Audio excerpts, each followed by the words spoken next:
Deep in the Sinai Desert, locals tell stories of a once great objective lost to time, cursed by the sands themselves. Objective E once resided near all other objectives, till one day the gods sought to destroy the harmony of objectives in the desert. Ancient tomes describe the great objective being sucked up, as if moved by the sands themselves, out into the desert, never to be seen again. This is the story of how this lost objective was once again found. Right there. There it is.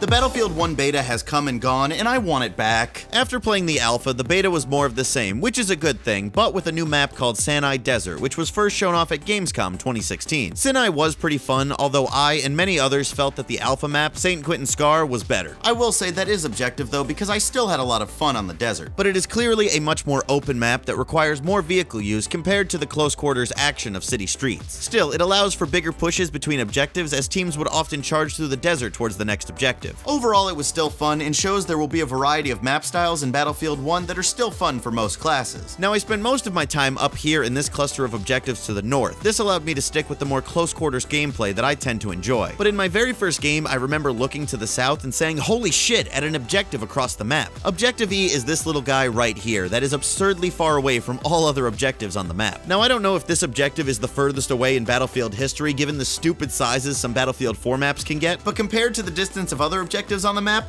holy shit! So why was this objective put out here? What possible reason could they have? Well, I found out when I had one of my favorite moments of the beta. The Great E Defensive! You know how they say the Great Offensive, like the Great Cave Offensive or something like that? Does that work with defensive? I guess. I defended E, that's the point. In what turned out to be my last match in the beta, I decided right from the outset, I'm gonna go get E. E is my objective, and I will hold this at all costs from the enemy team. And you know what? I had a ton of fun. I rode in on a truck and got right inside some of the buildings that are at the objective. I actually really like the setup of Objective E and wouldn't be surprised if it was used in Rush as like a main point. I didn't play much Rush. It has a central area with a few simple walls and little huts, but on the edges are much higher walls that players can hide behind, and two buildings with several rooms giving people places to hide or hunt down enemies when they sneak in.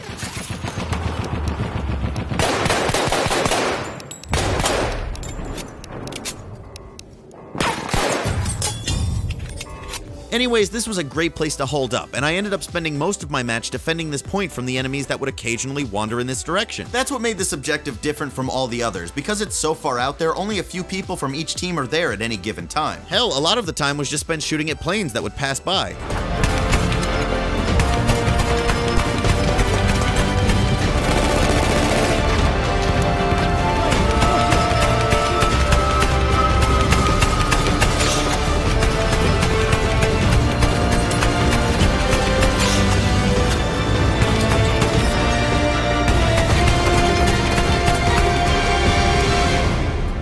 But when that moment came and an enemy stepped on the point, it was on. My heart started racing as I tried to locate them. It was similar to the pacing of games like Arma, where conflict doesn't happen often, but when it does, it's much more rewarding. Not saying that the usual fast-paced gameplay is bad, it's actually what I prefer in Battlefield 1, but it's a nice change of pace between objectives.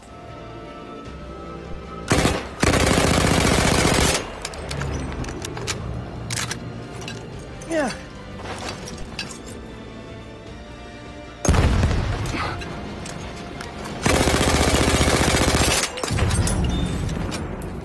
But I wanted to talk about why I enjoyed Objective E on a map like this compared to something like Giants of Corellia. Some people might like these maps, in fact I know many that do. But I'm not a fan of these styles of Battlefield maps, maps that have objectives spread out so far from each other that it becomes a huge slog to get from one to the other. Think Goldmud Railway, Altai Range, or the previously mentioned Giants of Corellia. I'm not a fan of these maps because it seems they were designed with one type of player in mind: vehicle players. I'm sure helicopter pilots or jet fighters or even tankers love these maps because of how open they are. But then what does that leave the little old infantry guys? Nothing. To me, the best Battlefield maps are when the infantry and vehicles work together, going from objective to objective. And yes, I hear you saying, well, just get into a vehicle and go to the next objective. That's what these are for. And while yes, you are right, that's what they are for, you know in the chaos of a Battlefield match, most players aren't gonna do that. Let's not lie to anyone, okay? This isn't Arma. People are running around like madmen and aren't that coordinated. So what I mean is give infantry a reasonable distance to cover on foot, but also give the vehicles enough room to help. And so far, the Battlefield Battlefield 1 maps we have seen have done just that. The first map, St. Quentin Scar, featured many interiors and city streets that allowed players on foot cover between points, and still let vehicles get right up on the objectives. Sinai Desert was definitely more open, but still had plenty of buildings in the main cluster of objectives. And even the more open ones featured different rock elevations, at least giving you more cover than none at all.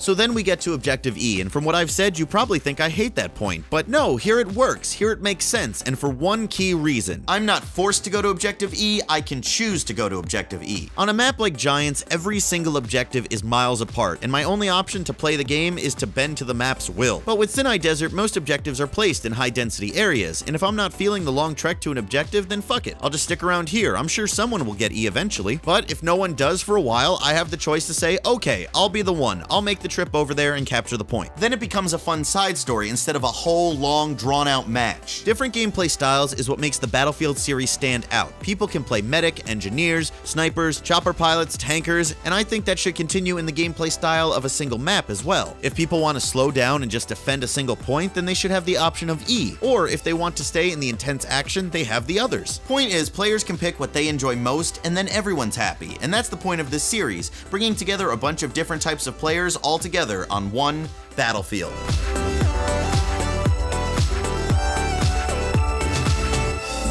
Thank you guys so much for watching. I know there hasn't been a ton of Battlefield 1 videos on this channel, but that's because everything I said about the alpha was pretty much the same in the beta, except for this, and I have like one other video coming up about the beta that I think is pretty interesting. But other than that, everything I said in those alpha videos is about the same, so you can go check those out if you never saw them. Also, just so you guys know, I released a couple videos on Overwatch that some of you may have not seen. In fact, most of you didn't see, because no one seems to like Overwatch. What's up, guys? You don't like the Overwatch? If you guys missed these videos because they are Overwatch, give them a look. If you like my usual Battlefield videos, you might enjoy those too. It's not just gameplay videos, they're actually like produced videos. I made one that's based on Season 2, which is like a whole series I wanted to do. I'm gonna do a few more of them, but apparently nobody likes to watch it. But you should check it out and share it and give it a like and support it if you like the stuff I do on this channel, because I put work into it and nobody cared. Boo-hoo Anthony, right? Let's whine. But hey, I wanted to let you know about it. If you didn't give it a chance, go check it out if you want to. And also, look, I got a subscriber pillow. I brought up the subscriber pillow in my Overwatch video, but most of you didn't see that. So, you know, here it is. I got the stereotypical subscriber button pillow.